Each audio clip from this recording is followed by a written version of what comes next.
వారి ఒకప్పుడు colleague come friend గృహప్రవేశంకైతే వెళ్తున్నాం ఇక్కడ. మా దగ్గర నుంచి 1 అవర్ జర్నీ అనమాట.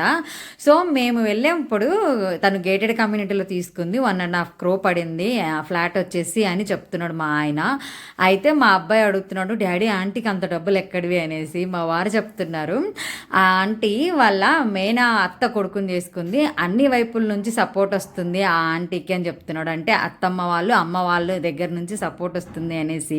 అయితే అబ్బా మనకు కూడా అలా సపోర్ట్ వస్తే బాగుండని నేనంటే మా వారు చెప్తున్నారు, అలా మనకు సపోర్ట్ చేసేవాళ్ళు కాదు కదా, మన నుంచి ఎక్స్పెక్ట్ చేసేవాళ్ళు ఇంకా ఎక్కువ ఉన్నారు అని చెప్తున్నాడు అనమాట.